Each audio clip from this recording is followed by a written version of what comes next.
Messi আমাদের ধমক দিয়েছিল যেন আমরা উল্টো পাল্টা না খেলি আর ডি বক্সের বাইরে থেকেই যেন গোল করি, কারণ তারা সবাই মিলে ডি বক্সের ভেতর ডিফেন্স করছিল।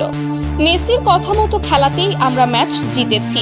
অতিরিক্ত সময়ে কিভাবে আর্জেন্টিনা এভাবে খোলস ছেড়ে বেরিয়ে এলো, ম্যাচ শেষে তার এক অবিশ্বাস্য রহস্য ফাঁস করলেন স্বয়ং গোলদাতা হুলিয়ান আলভারেজ। উত্তেজনা আর আবেগে ভাসতে থাকা আলভারেজ ম্যাচ শেষে সংবাদ মাধ্যমের মুখোমুখি হয়ে বলেন, অতিরিক্ত সময়ের খেলা শুরু হওয়ায় ঠিক আগে লিওনেল মেসি আমাদের সবাইকে ডেকেছিলেন। তিনি শুধু আমাদের অধিনায়ক হিসেবে কথা বলেননি, রীতিমতো ধমক দিয়েছিলেন। মেসি আমাদের কড়া ভাষায় বলেছিলেন আমরা বিশ্ব চ্যাম্পিয়ন, মাঠে এমন উল্টোপাল্টা আর ছন্নছাড়া খেলা আমাদের একদমই মানায় না। মেসি আমাদের সুইজারল্যান্ডের আসল প্ল্যানটা বুঝিয়ে দিয়ে বলেছিলেন ওরা এখন চাইবে যে কোনো উপায়ে ম্যাচটা পেনাল্টি শুট আউটে নিয়ে যেতে, কারণ আগের ম্যাচে ওরা পেনাল্টিতে ভালো করে জিতেছিল, তাই ওদের মনে সেই আত্মবিশ্বাস আছে। আমাদের এই অতিরিক্ত সময়ের মধ্যেই ওদের আটকে দিতে হবে।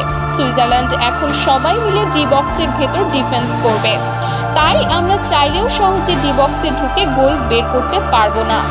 আমাদের এখন ডি বক্সের বাইরে থেকেই দূরপাল্লার জোরালো শট নিতে হবে এবং গোল আদায় করতে হবে।